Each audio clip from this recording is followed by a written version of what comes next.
facelesscomedy.cjb.net.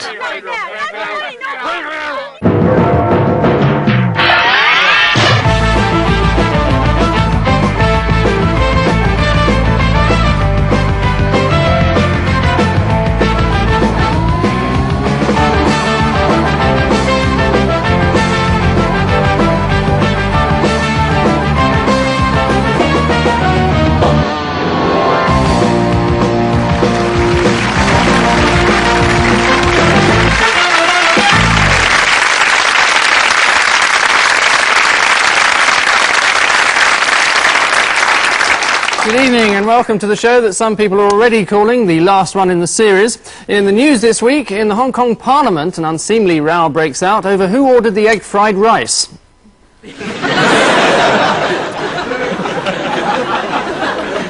After two IRA bombers blow themselves up, police finally find the third member of the group when he tries to fit a plug on a bedside lamp. And following disclosures that John Major earned substantially more than Margaret Thatcher did when she was at number 10, the source of this extra income is revealed. On Ian Hislop's team this week, comedian, humorist, raconteur, these are just some words he can spell, Kevin Day.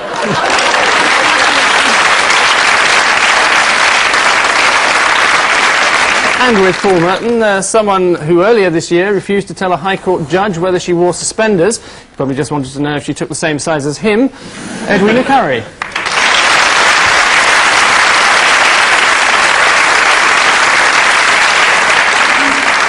With the serious score standing at 7 programmes to 2 in favour of Paul Merton, Ian clearly has everything to play for.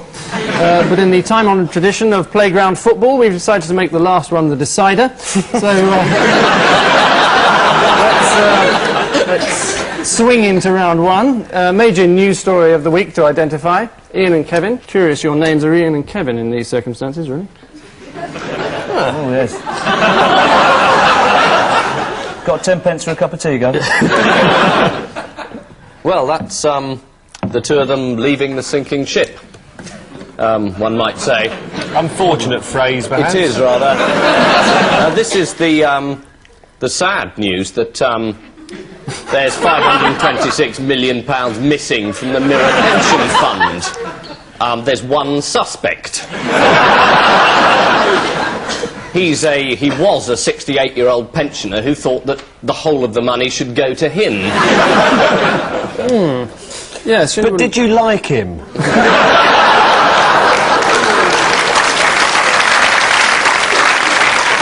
I seem to remember you probably got the 2 points way back when you started answering the question. It's Ian and Kevin, the Maxwell brothers, who've had to resign from the board of the Mirror and MCC Communications because of a conflict of interest, which is city speak for your dad nicked 400 million quid from the pension fund. The Maxwell brothers now stand to lose everything, but they've promised that the Daily Mirror will still play an important part in their lives. They're going to use it to line their cardboard boxes underneath the arches at Waterloo Station. Paul Merton and Edwina Currie. Never thought I'd hear myself say those two names in the same breath, but there we are. Who's down but not necessarily out here? Oh, yes. He's got 3 wigs, apparently, I've been told. It's sort of like different length hair. So, like, one's longer than another, you know. So when he's got the long-haired one, he's sort of fancy a trim, you know, and then comes in the next day with a shorter one. Allegedly. Allegedly, yes. They wouldn't let me go on the Wogan show. I wanted to go on to publicise the programme a while ago, and they said, no, you're too intelligent for him. I've been on several times. Have you? I've been on several times, yeah. Well...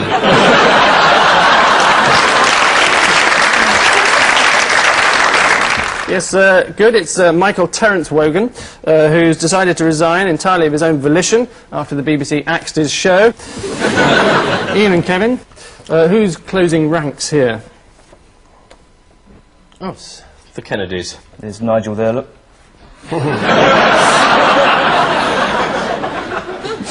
Now, that's a consignment of condoms for the Kennedy mansion. This is a rape trial. Yes. It is a rape trial. Yeah, the prosecution said they were going to prove that she was either a nut or a slut. So apparently all the defence have to do is prove that he was a Kennedy, and they're laughing. While you work that one out, I'll Can award someone you remind me which one of them's on trial? I think they're probably...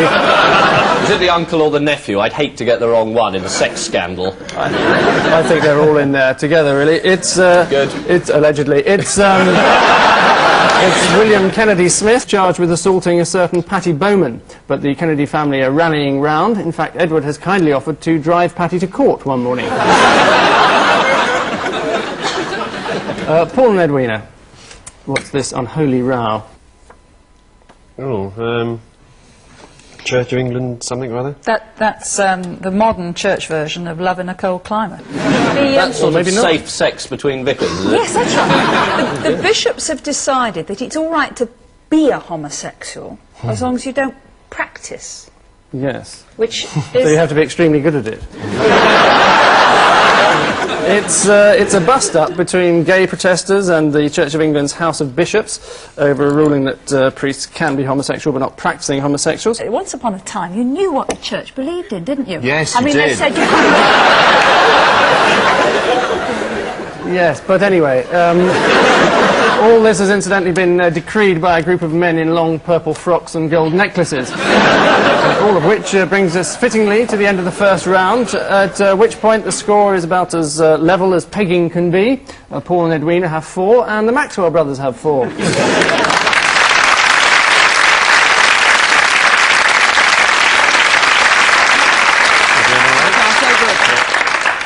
So with round 2 lurking ominously round the corner, we pause with distressing predictability for our caption competition. One bizarre moment per team.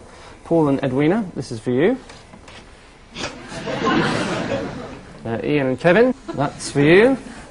And by the end of the ensuing confusion that is the rest of the programme, each team is obliged to come up with the mother of all captions. But before all that, a further story for you to identify, this time from the absurd world of tabloid headlines. Paul, I'm not paying my poll tax, I'm dead. This is a man who's dead who's not paying his poll tax. Very good. There's another Robert Maxwell question. I thought we'd done all that. I don't think you have to bring it up every single round. Isn't this a mad scientist who's invented a machine where you can talk to dead people? And he's said, pay the poll tax. And this bloke's been dead since 1970, so he hadn't heard of ABBA, let alone the poll tax. No, it was some bloke who... It's incredible where it all comes from. Where have you been reading this? The Planet Andromeda Gazette or something? No, it's all in the Exchange and Mart next to the fridge freezers.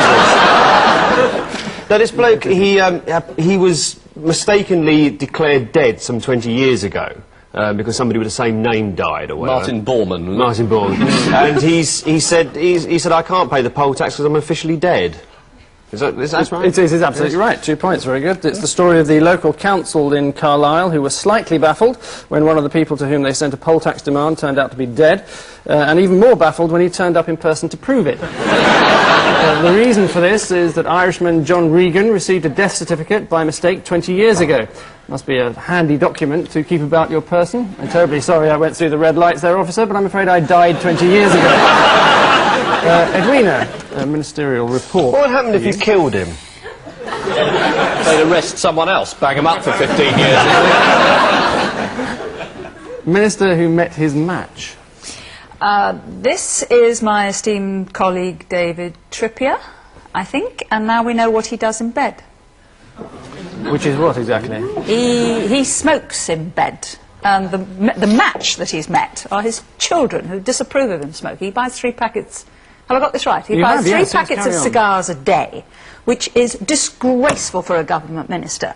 Especially this one, who is apparently in the forefront of a campaign to persuade the rest of the nation not to smoke in public. It's a full answer and a correct one. So you know when there's something going on in the Trippier household, there's smoke rising From the bed, yes. I've had nights like that. Don't tell them. I don't think we need to go into this. It's I've had nights like that as well.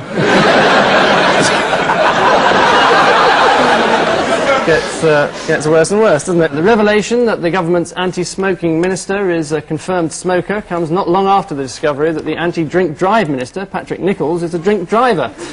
Next thing you know, the DPP will start sleeping with prostitutes.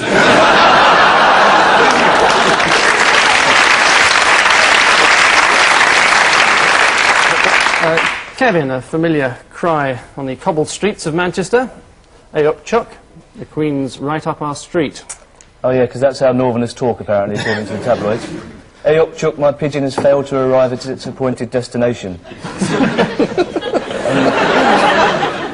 It's a reference to the fact that Coronation Street are going to have the Queen's speech live for Alf Roberts to watch and fall asleep in front of, and presumably break wind and scratch.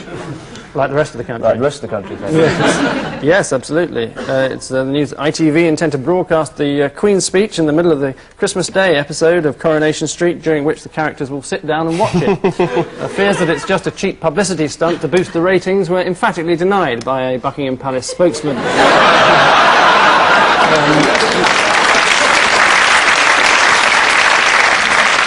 Finally in this round, Ian, who's claiming I've got it right this time with Son of C5.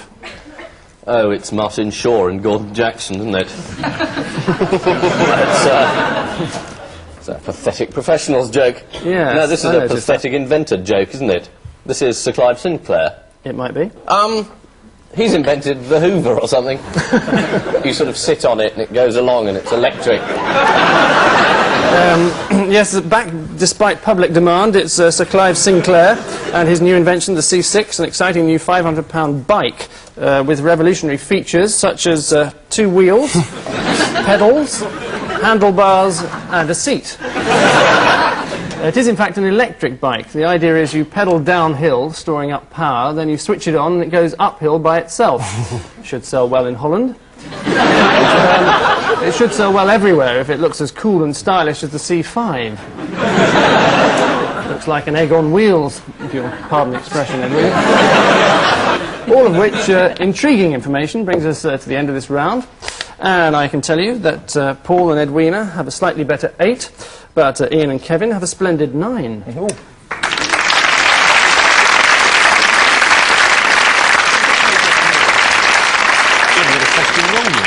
We object. We've got them all right. They must have got an extra and he one. talks a load of rubbish, so we think we ought to have it. We've got more points because you've got a Tory MP on your side. Handicapped again. It's One who won a now. successful libel action against the Observer. I think that counts for at least a point to us. Aren't you glad I didn't try it against Private Eye? I bet you're glad too, dear.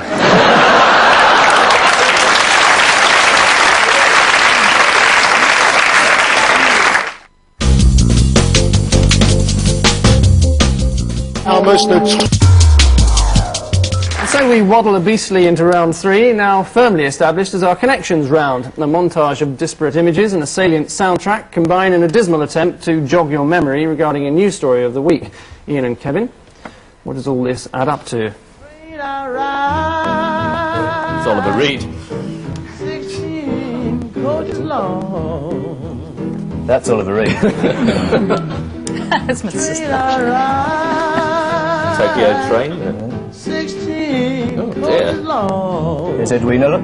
That's one of Mrs. Thatcher's electric baths. Greta sketchy. Always is. More videos. Branson is going to have special trains. So on the sort of Branson line, you're promised videos, popcorn, women in baths, and a bloke with a beard dancing about. It's a ploy by British Rail to get us all to go on normal trains. Ian, you're absolutely right. It's Virgin boss Richard Branson who's announced his plan to start up Virgin Railways when BR is deregulated. He claims it'll be a cross between Japanese Railways and the Orient Express. So it'll be built by prisoners of war and there'll be 7 murders every trip. Paul and Edwina, an even more arbitrary concoction for you. Pope, very clearly. Right. Paddy Fields. Something Pansies. psychedelic. Michael Jackson video. Brazil nuts. Oh, yes. Is it that rice and Brazil nuts are the only things that you can use as a contraceptive according to the Pope?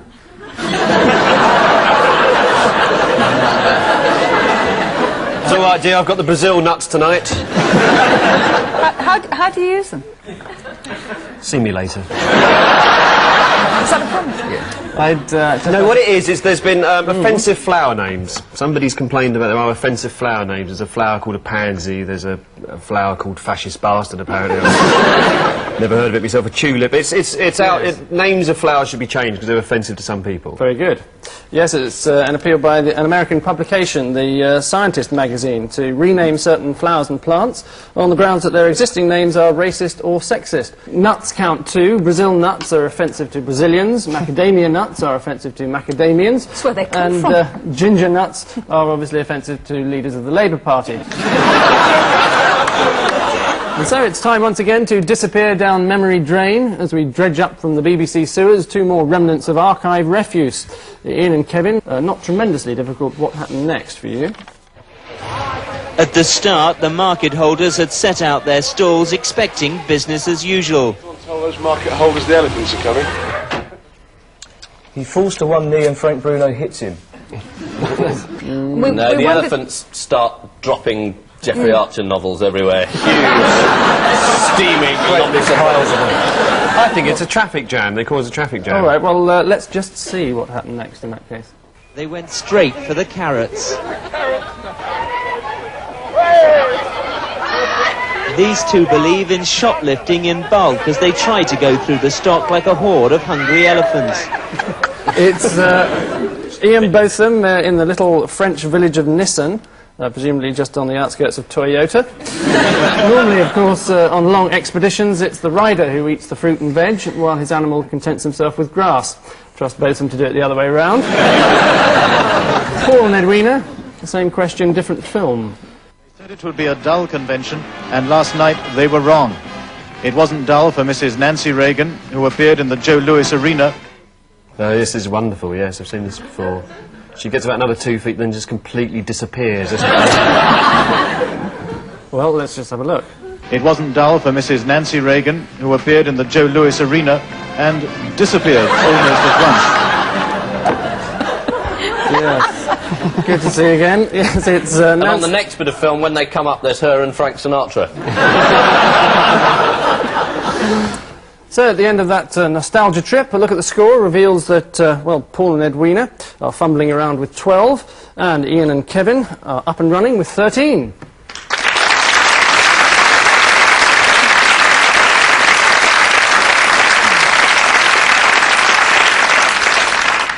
Round 5 will be our odd one out round, we've decided. Each panellist sees 4 faces, of which one is distinctly odd. Which and why is what Paul Merton will now tell us.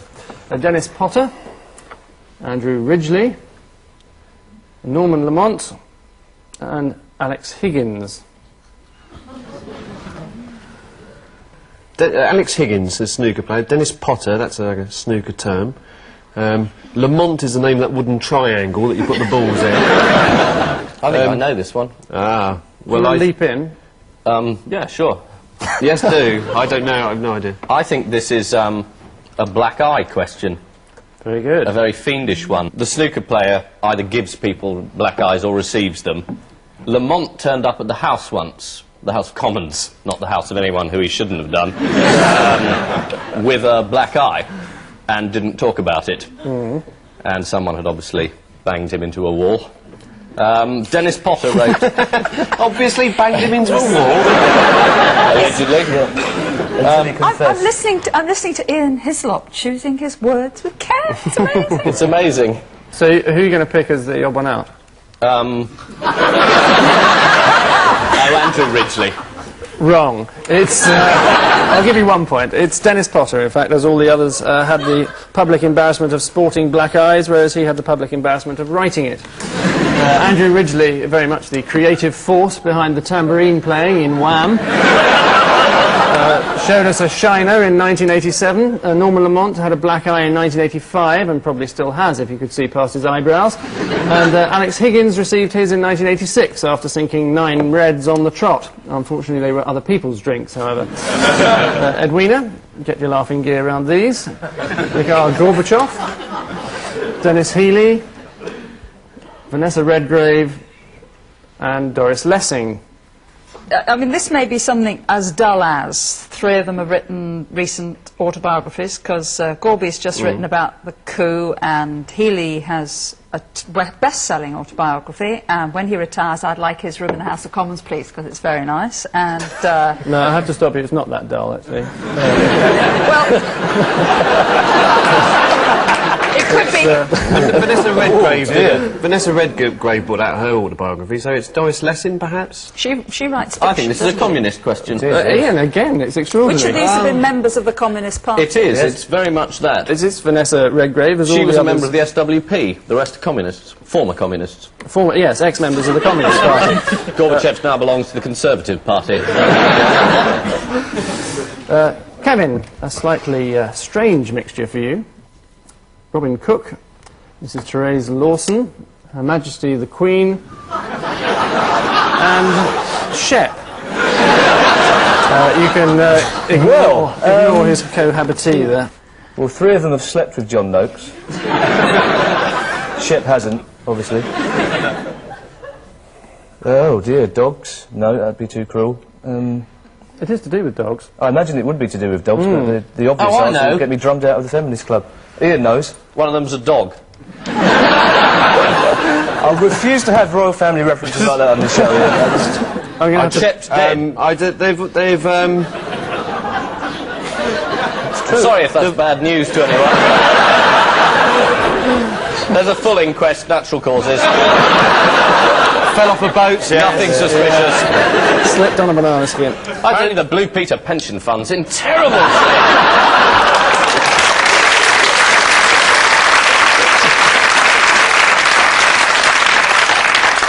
I'll give you a point because you said it was Shep, which it is, as all the others have been bitten by dogs in the last year. Shep may have been bitten as well, but he just hasn't reported it to the police. Because he's dead.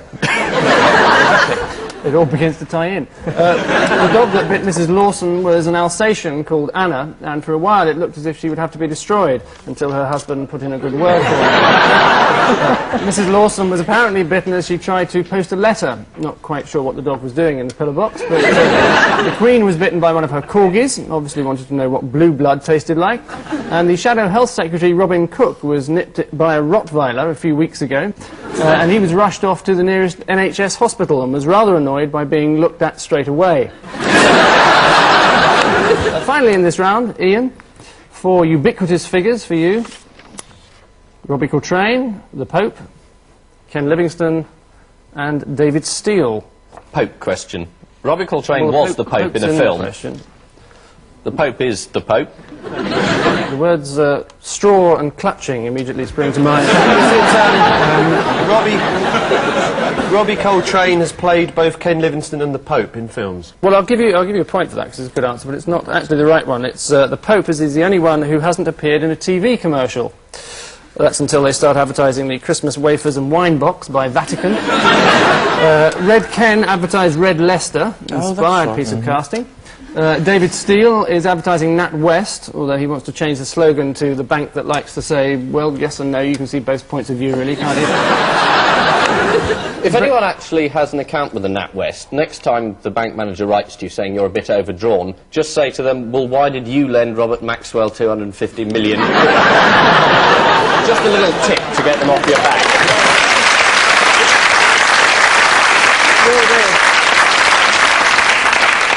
And Ian will come and visit you in the casualty department. And at the end of that round, I can tell you that Paul and Edwina now have an exciting 13, but Ian and Kevin have an even more exciting 17. Oh.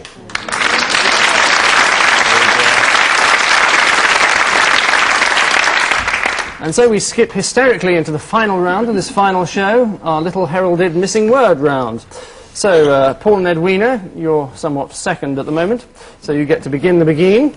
Queen urges Mum to what? Have sex with parrot? That's too obvious. No, relax is actually the answer. You're almost there. Next, what found in Maxwell Pension Fund? Money. Problems. Gap is actually the right word. They're too late now, I'm afraid, Paul. You can't say the answer after I've told you. Next, setback as Herd loses what? Sexual organs in a card game. No, it isn't. It's on opt-out is actually the answer. Next, Gorby's Christmas present will be what? Held up at Ukrainian customs. The sack. The sack is correct. Well done. And finally, why Britain must lock up what? Edwina Currie. No, It's treasures, in fact. Well, almost right. All Jane... Oh, Ian, you knew it. That's why you said. It was the criminals I was referring to, actually. Ian and Kevin, your go. Here are your missing words. I'm no what, says Esther. TV presenter. Liar is in fact the right word. Oh, we didn't get the chance to answer that then. What, would you like to answer it? Yes, can I say liar? Well, you're so competitive. I know, no you can't. Well, yes you can, because you're so far behind you're not going to win anyway. Next, Di stops on M25 to what? Urinate. Buy hamburgers for the children. Yes, buy Will's a burger is I actually thought the it was answer. Di stops on M25 to, what was she doing with her son? Trousers? Take down son's trousers? Isn't that what she does these days? It's a bit late. You have to say the answer before the question. If Princess Di wants to sue Edwina Currie, I'm on hand for advice. Swiftly on. Next, what to replace Wogan? Ming Ming. Not as such. The answer was test card. They're going for the ratings Not now. as interesting as that. In fact, soap is actually the answer. Well done, Paul. Duke breaks what, briefly? Neck. Doesn't notice. Well, it's two words, Ian. It can't be neck, can it? Oh, It right. could be his neck. It could be something scatological, I Two words. suppose. High men. So it's 2 words was the clue there, Paul. I'm sorry about that. Yes, I think I'll quickly tell you the answer, which is his silence. Lastly, all together now, Dutch what that may await Major. Dutch elm disease. That certainly wasn't what I was expecting. No. Sorry, it's a bit dull. The answer's stripper. Treat is in fact the answer, so there we are. That's what I said. So that desperate exercise in educated guesswork brings us at long last to the stunning conclusion of this series, in which this week's terrible twins are Paul and Edwina with 17, and this week's kissing cousins are Ian and Kevin with 23.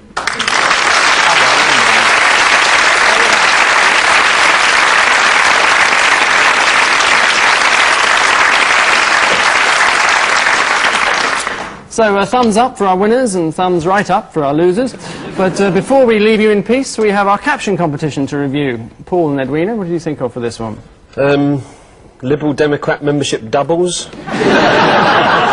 Thank you for that. Ian and Actually, Kevin? I think it's just him saying, did you see Paul Merton lost again? Oh dear. No, it isn't that at all, sorry. He's not happy about it. Ian and Kevin, what about yours?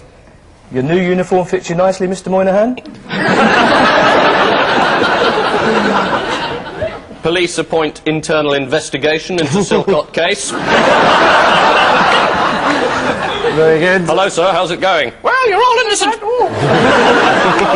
On which excellent note we say thank you to our guests, Ian Hislop and Kevin Day, Paul Merton and Edwina Currie. I leave you with news that Metropolitan Police chiefs have denied rumours that whole divisions of the Met are joining the Masons en masse. And finally, determined to assert himself over Mrs. Thatcher, John Major indulges in a little personal bragging. Good night.